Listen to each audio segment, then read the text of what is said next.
నమస్తే, welcome to Leo. మనతో ఉన్నారు సీనియర్ జర్నలిస్ట్ హేమ్ సుందర్ గారు. సార్ నమస్తే. నమస్తే అండి. సార్, మంగ్లీకి సంబంధించిన వివాదం అయితే చిలికి గాలివాన్లా తయారైందని చెప్పుకోవచ్చు. దాదాపు ఒక 10-20 రోజుల నుంచి కూడా ఈ ఇష్యూని చూస్తూనే ఉన్నాం. కోట్లాది రూపాయలు తను వెనకేసుకుందన్నట్టుగా కొంత ఆరోపణలు కావచ్చు, ఇంకొక లాయర్ సంథింగ్ ఎవరో కేసు పెట్టడం కావచ్చు, ఇవంతా కూడా పంజాగుట్ట పోలీస్ స్టేషన్ మీదుగా జరుగుతున్నటువంటి ఒక వార్తలు మనం వింటూనే ఉన్నాం. సో ఈరోజు బయటికి వచ్చి మంగ్లీ మాట్లాడిన మాటల్ని చూస్తుంటే ఎలా అర్థం చేసుకోవాలి? అంటే మొత్తానికి మంగ్లీ ఏ స్థాయిలో ఎంటర్ అయ్యింది, ఇక్కడికి ఎలా ఎదిగింది అనేది మనకు అందరూ తెలుసు.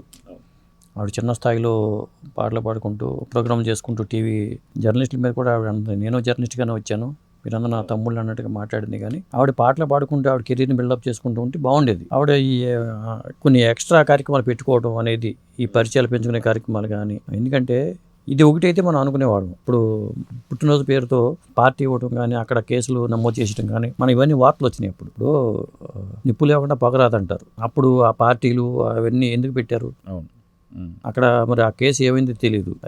ఒక దీంట్లో కిషన్ రెడ్డి కూడా ఇన్వాల్వ్ అయ్యాడు అనే మాటలు వస్తున్నాయి, కానీ ఆయన ఇన్వాల్వ్ అయ్యడానికి కూడా వీళ్ళు సపోర్ట్ కోసం అట్లాంటి మాటలు కూడా వస్తున్నాయి. కానీ జనరల్గా అయితే అప్పుడు ఆ కేసు కానీ, పుట్టినరోజు పార్టీ కానీ, ఇప్పుడు ఈ ఎలిగేషన్ చూస్తుంటే ఆవిడకి ఈ పరిచయాలు ఇవన్నీ ఇప్పుడు కెరీర్ పరంగా పాటలు లేదా ఆ కెరీరు లేదా సోషల్ మీడియాలో ఆవిడ యాక్టివ్ ఉండటం, అంతవరకు ఎవరికి ఎలాంటి అభ్యంతరాలు లేవు. ఇప్పుడు లేనిపోని 100 మంది దగ్గర పెట్టుబడులు సేకరించడం కానీ, మరి ఆ పంపకాల లోపాలా, లేకపోతే మరి అంతమంది బాధితులు కష్టపడి సంపాదించిన డబ్బులు ఎత్తుకొచ్చి పెట్టుబడులు పెట్టడం కానీ, ఆ లాయర్ రివర్స్ అవ్వడం కానీ, వాళ్ళ మీద ఒకళ్ళు చంపేస్తానని బెదిరించడం కానీ ఆ లాయర్ని, మరి ఇవన్నీ ఎలా జరిగినాయి? ఒకటి అంటే మంగ్లీ తప్పు లేదని అనుకోవడానికి ఆస్కారం కనపడుతుంది. అక్కడ లాయర్ చెప్పి అసలు వాళ్ళకి ఇది కనపడట్లా. పైగా వీళ్ళ తమ్ముడు శివ అనే వ్యక్తి ఇన్వాల్వ్ అయ్యాడంటే, ఆ శివ డబ్బులు లెక్క పెట్టేదే వీడియో విజువల్స్ బయటకు వచ్చినాయి.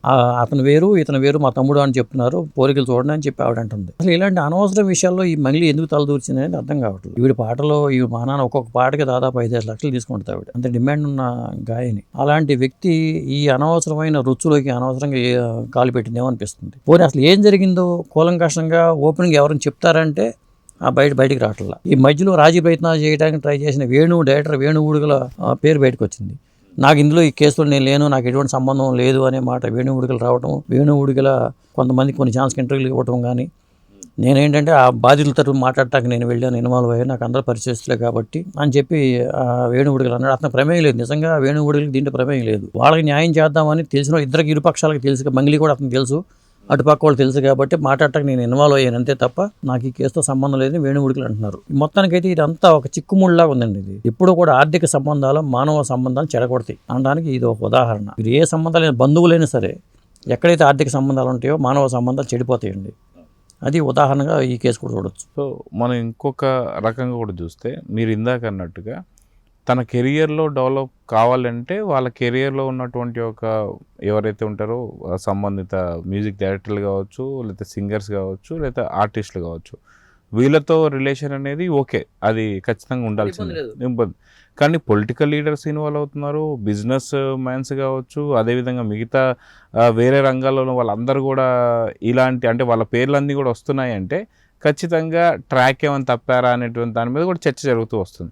సో నిజంగా మీరు ఇందాక అన్నట్టుగా ఏదైతే బర్త్డే పార్టీకి సంబంధించిన డ్రగ్స్ కల్చర్ కావచ్చు, ఇంత షార్ట్ టైంలో గత 10 ఏళ్ల క్రితం అసలు మంగ్లీ అంటే ఎవరు అనేది ఎవరికి తెలియదు.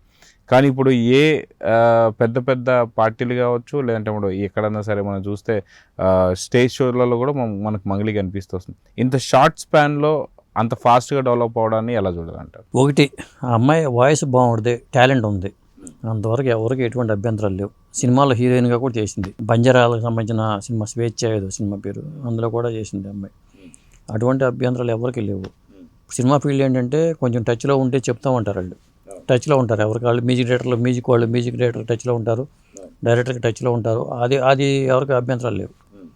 ఇప్పుడు శివాజీ అనే సినిమాలో పరిచయాలు పెంచుకుందామని ఇంటికి వెళ్తాడు రజనీకాంత్. ఇక్కడ ఈ పరిచయాలు పెంచుకునే కార్యక్రమం ఎందుకు ఉంటుందంటే, కేవలం నువ్వు నాకేమి ఇస్తావు, నేను నీకేమి ఇస్తాను, ఇచ్చి పుచ్చుకోవటాల మీద ఈ పరిచయాల కార్యక్రమం ఉంటుంది. వాట్సాప్ గ్రూపులు కావచ్చు, కిట్టి పార్టీలు పెడితే జరిగేది కావచ్చు, ఇవన్నీ కూడా ఇవే.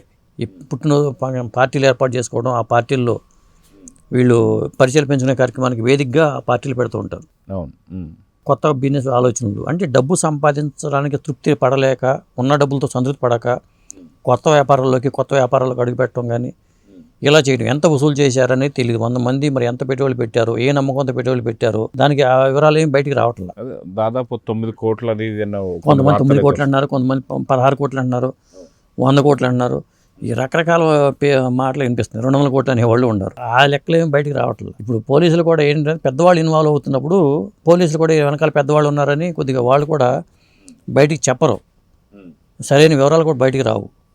లాయర్ చెప్పేది, సుబ్బారావు చెప్పేది నిజం అనుకోవాలా, మంగ్లీ చెప్పేది నిజం అనుకోవాలో మాకు తెలియదు. మొత్తానికైతే ఒక అనవసరమైన విషయాల్లో ఈ వేలు పెట్టిందేమో అనిపిస్తుంది. అదే మనం చూస్తున్నాం. ఒక్కొక్కసారి వార్తల్లో అటు పాటలకు సంబంధం లేకుండా నిల్చున్నటువంటి ఒక సందర్భాలు చాలా చూసాం మంగ్లీ గారి దగ్గర.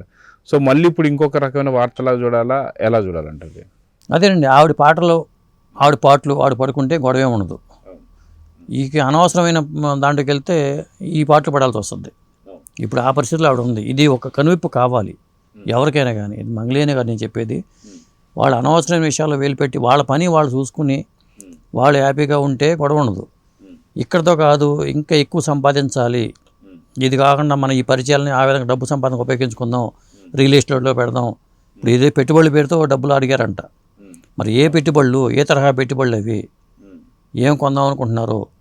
ఇట్లా కొన్ని సంస్థలు కూడా, స్వచ్ఛంద సంస్థలు కూడా ఇలాంటి వాటిలో ఇన్వాల్వ్ అయిపోయి అబాస్పాలు అయిపోతున్నారు. ఇప్పుడు ఈవిడి పేరే ప్రధానంగా ఉందిగా. ఇప్పుడు పెట్టుబడి వ్యవహారంలో కూడా మంగ్లీ పేరు ప్రధానంగా ఉంది, అక్కడ సుబ్బారావు అనే పేరు ప్రధానంగా ఉన్నారు. ఆ బాధితుల పేర్లు ఎవరో బయటికి రావాలా. అసలు వాళ్ళు పెట్టుబడి పెట్టిన వాళ్ళు ఎవరెవరో ఏ స్థాయిలో పెట్టారో ఆ వివరాలు ఏం తెలియట్లా. అండ్ ఇందులో కీలక పాత్రదారులు వీళ్ళే అనిపిస్తుంది. అంటే మొబిలైజ్ చేసిందంతా వీళ్ళే కదా. అంతమంది 100 మందిని మొబిలైజ్ చేశారంటే ఆ ఏ స్థాయిలో పరిచయాలు పెంచుకుని వాళ్ళందరినీ దీంటికి లాగారు. ఇక్కడ మంగ్లీ తప్పు ఉందా, సుబ్బారావు తప్పు ఉందా మనం చెప్పలేము. వేణుగోడుగులు గారేమో మధ్యవర్తిగా వచ్చి ఆయన అనవసరంగా ఆయన కూడా అబాస్పాలు అయిపోతున్నాడు. దీంట్లో వెళ్ళి పరిచయాలు ఉన్నాయి కదా అని చెప్పి మనం ఏదో మధ్యలో ఇన్వాల్వ్ అయితే నచ్చ చెబుదాం అనుకుంటే మన మీద కూడా బురద పడుతుంది. ఈ తరహాలో ఇదంతా చాలా గందరగోళంగా ఉంది. అది సో చూద్దాం సార్. ఖచ్చితంగా మీరు అన్నట్టు మంగ్లీ అనవసరమైన విషయాలలో ఇలాంటి తలదూర్చడం కావచ్చు, అదే కాక అప్పుడప్పుడు ఇలాంటి వార్తలకి ఎక్కడం కావచ్చు. సో మంగ్లీపై అయితే కొంత వ్యతిరేకత అయితే వినిపిస్తుంది. సో చూద్దాం జరగబోతుంది. నమస్తే. నమస్తే అండి.